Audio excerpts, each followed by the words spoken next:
कोल्हापुरातील हरिओम नगर इथल्या एका भूखंडाचा बेकायदेशीररित्या खरेदी विक्री व्यवहार झाल्याचा संशय आहे। हा व्यवहार करताना सुमारे 2 कोटी रुपयांची स्टॅम्प ड्युटी बुडवली आहे।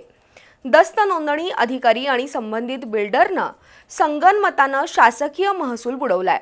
शिवाय वटमुखत्यार पत्रातील 2 व्यक्तींचा मृत्यू झालेला असतानाही खोट्या घोषणापत्राच्या आधारे खरेदी पत्र करण्यात आलंय, असा आरोप निलिमा भटकर यांनी केला। कोल्हापुरातील हरिओम नगर परिसरातील रिजनल सर्वे नंबर 11031 या 14 एकर जमीन क्षेत्राचा खरेदी विक्री व्यवहार बेकायदेशीररित्या झाल्याचा आरोप निलिमा भटकर यांनी केलाय। सिंधुताई भटकर आणि इतर खातेदारांनी 2010 साली मोनिटो एक्सपोर्ट प्रायव्हेट लिमिटेडच्या चांगदेव रामभाऊ घुमरे या बांधकाम व्यावसायिकाशी विकसन करारपत्र केलंय। त्याचवेळी या जमिनी संदर्भात संबंधितांकडून वटमुक्त्यार पत्र घुमरे यांनी करून घेतलं। या वटमुक्त्यार पत्राच्या आधारे घुमरे यांनी 27 डिसेंबर 2021 रोजी ही जमीन स्वतःच्या नावावर खरेदी करून घेतली आहे। विकसन करारपत्रासाठी भरलेली स्टॅम्प ड्युटी दाखवून केवळ 200 रुपयांच्या स्टॅम्पवर दस्त नोंदणी करण्यात आली आहे। मात्र त्यावेळच्या रेडी रेकनरच्या दरानुसार सुमारे 2 कोटी रुपयांची स्टॅम्प ड्युटी भरलेली नाही, असा आरोप निलिमा भटकर यांनी केलाय। सन 2010 साली चांगदेव रामभाऊ घुमरे व त्याचा मुलगा प्रशांत रामभाऊ घुमरे दोघे राहणार नाशिक यांनी 14 एकर क्षेत्राचे विकसन करारपत्र केले आणि त्या काळी तेव्हा त्यांनी स्टॅम्प ड्युटी विकसन करारपत्राला जी भरली होती ती 2021 साली ती स्टॅम्प ड्युटी दाखवून खरेदी पत्र या जागेचे करून घेतले। विकसन करारपत्रासाठी जी स्टॅम्प ड्युटी भरली होती ती खरेदी पत्राला चालत नाही आणि त्यांनी जवळजवळ आता 2 कोटी शासनाचा महसूल बुडवलेला आहे।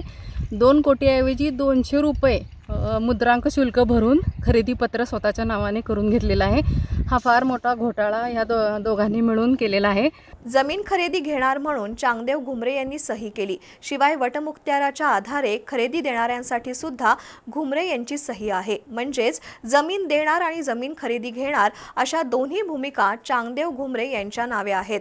वटमुक्त्यार देणाऱ्यापैकी कुणाचाही मृत्यू झाला नसल्याचं स्वयं घोषणापत्र खरेदी पत्रासाठी घुमरे यांनी सादर केलंय। या जमिनीचं खरेदी पत्र 27 डिसेंबर 2021 रोजी करण्यात आलंय, पण त्यापूर्वीच म्हणजे 19 नोव्हेंबर 2021 रोजी वटमुक्त्यार देणाऱ्या सिंधुताई नामदेव भटकर यांचा मृत्यू झालाय। शिवाय वटमुक्त्यारात नाव असणाऱ्या माधवी केळगंद्रे भटकर यांचाही मृत्यू झालाय। जुलै 2010 मध्ये लुधियाना इथं माधवी यांचा मृत्यू झाल्याच्या नोंदी आहेत। तरीही चांगदेव घुमरे यांनी वटमुक्त्यार पत्र देणाऱ्यापैकी कुणीही मयत नसल्याचं खोटं घोषणापत्र सादर केलंय। मूळचे नाशिकचे असलेल्या बांधकाम व्यावसायिक घुमरे यांनी यापूर्वी हरिओम नगरमधील रिजनल सर्वे नंबर 1104 ची जमीन खरेदी करून प्लॉटिंग केलंय। त्या ठिकाणचे 5 आणि 6 क्रमांकाचे भूखंड शालिनी सिनेटोनसाठी राखीव होते, मात्र घुमरे यांनी त्यातही घोळ केल्याचं यापूर्वी स्पष्ट झालंय। एकूणच शासकीय अधिकाऱ्यांना हाताशी धरून आपल्याला पाहिजे त्याप्रमाणे नियम आणि कायदा वाकवण्याचा प्रकार या निमित्तानं पुढे आलाय। वटमुक्त्यार पत्रातील एखाद्या व्यक्तीचा मृत्यू झाला तर संबंधित वटमुक्त्यार पत्र रद्द समजलं जातंय, पण या ठिकाणी धडधडीत खोटं घोषणापत्र देऊन कायदा धाब्यावर बसवला गेलाय। शिवाय स्टॅम्प ड्युटीचा सुमारे 2 कोटी रुपयांचा शासकीय महसूल बुडवलाय। खरं तर या प्रकरणात शासनाची पूर्ण फसवणूक झाल्याचं स्पष्ट होत आहे। त्यातून घुमरे यांचं खरेदी पत्र रद्द होऊ शकतं, पण घुमरे यांना कोल्हापुरातील एका बड्या बांधकाम व्यावसायिकाची आणि एका माजी नगरसेवकाची साथ आहे।